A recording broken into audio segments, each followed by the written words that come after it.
Welcome back everyone to Pinellas County CME.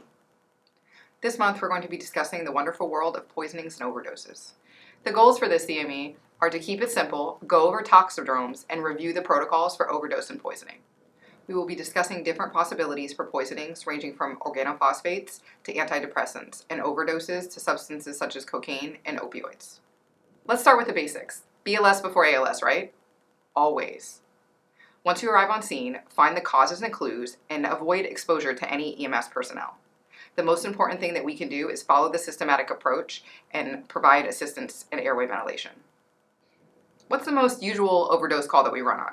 Is it life status questionable at a bus stop or a friend performing CPR with CPR instructions given? Opiates, whether it is fentanyl from China or black tar heroin or someone who took a bunch of Oxycontin, they're all going to present the same way. Shallow respirations, decreased pulses. Like we covered in January and February, as long as we follow that systematic approach, we won't miss any other possibilities. Just to make sure we are all on the same page with the systematic approach, let's discuss it. We start with a primary survey. We treat any immediate life threats. Airway. Is the airway patent? Is the patient breathing? Is it too fast or too slow? Circulation. Too fast, too slow, or none at all? Disability. Go through AVPU, and then exposure. What do I see on the patient's skin? What's the skin color? Is it moist? Is it dry? So obviously we know in this situation that it's an opioid overdose. This causes decreased respiratory drive. That is an immediate life threat and it needs to be addressed. So make sure you bring in all of your bags on every call. We want to go straight for the Narcan, right? No, we don't. Before we go straight for that Narcan, we want to fix the immediate life threat and work through our ABCs. So following that systematic approach, we know that we need to manage this patient's airway. All right. Let's say we go straight for the Narcan without checking the pupils or checking a blood sugar, and we don't BVM the patient because we know that this is an overdose. So the Narcan doesn't work, the person is still breathing at 4 times a minute, and then your patient codes. So during your cardiac arrest, you check a blood sugar and you find out that it's 9. Oops. No one wants to be there at that moment. So the best thing you can do is follow that systematic approach. Also, if for some reason you decide to intubate your patient that it is an overdose, please do not follow your intubation with Narcan. They will probably wake up and rip that tube out. So make sure before you give any medication to a patient that you are doing it for the right reason.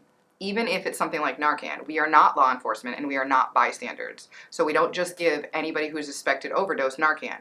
We have training and knowledge and tools so we can take our time, assess our patients, and manage the airway and make a decision on how we are going to administer that Narcan based on our findings. Remember, administration of Narcan intranasally is a BLS skill. 2 milligrams for the first dose, and you can repeat it once after 3 minutes as needed. For ALS, intravenous Narcan is 0.5 milligrams up to 4 milligrams. Okay, so what's next?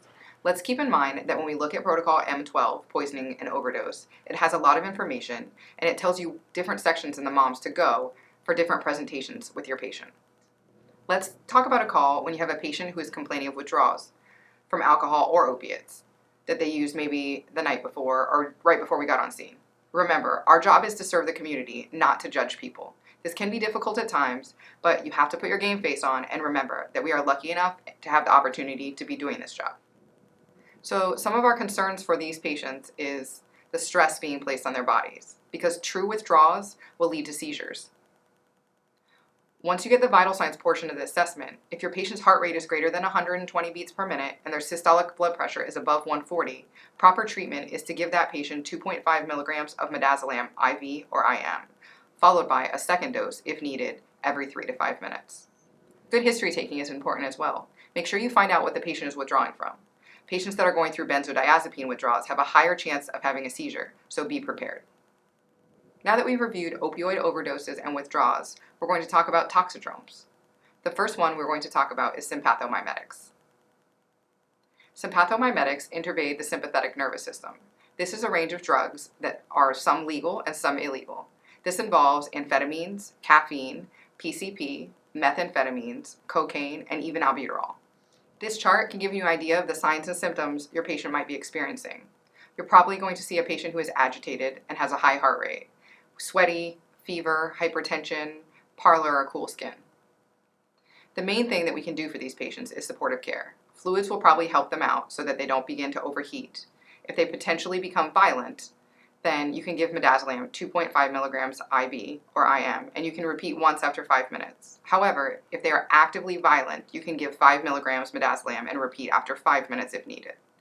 If you do not have an IV, you can administer 10 milligrams intranasally, which is 5 milligrams per nair. If your patient is still trying to fight after 5 minutes, you can give them another 5 milligrams, which is 2.5 per nair.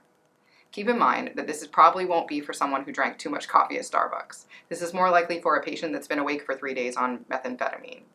Most importantly, keep yourself and your crew safe. Let's continue our poison journey into cholinergics. Why is there a dumbbell on the screen? Well, I'm glad you asked. The signs and symptoms of somebody suffering from cholinergic reaction are going to be diarrhea, urination, pinpoint pupils, bradycardia, bronchorrhea, emesis, lacrimation, or salivation. This is going to be from an exposure to organophosphates, pesticides, carbamates, or nerve agents. This is not going to be a good day for your patient, so make sure you keep yourself safe and remove them from the exposure. Treatment for these patients is going to require a lot of atropine, depending on the amount of the exposure. When I say a lot, I mean 2 milligrams of atropine IV every 2 minutes until secretions are dry. Remember, our med bags only have 2 milligrams. Other treatment is to contact online med control for duodose utilization. And if they start to seize, you know what to do. Next, we will talk about anticholinergic medications like histamines, atropine, cyclic antidepressants, Jimsonweed, oxybutynin, phenothiazine, scopolamine. These patients will present with agitation, delirium, coma, pupils that are dilated, dry mouth, flushed skin, tachycardia, hypertension, fevers, and urinary retention. These patients will get general supportive care, and similar to sympathomimetic patients, potentially they can become violent. If this is the case, again, you will give 2.5 milligrams of midazolam IV or IM, repeated once after 5 minutes if needed. Violent patients will get 10 milligrams, followed by 5 milligrams after 5 minutes. This is going to be 2.5 per nair. I was lucky enough to have a great pharmacology teacher, so it still sticks in my head when we're talking about anticholinergics. Another way to remember the symptoms is mad as a hatter, blind as a bat, red as a beet, dry as a bone, and hot as Hades. I'm sure some of you remember hearing that the same way in pharmacology class. Next, we will cover acute dystonic reactions. This is caused by antipsychotics, antiemetics, and antidepressants. These patients will suffer from involuntary muscle contractions. They usually start in a single area, such as the foot, hand, or neck. It can worsen with stress, fatigue, or anxiety.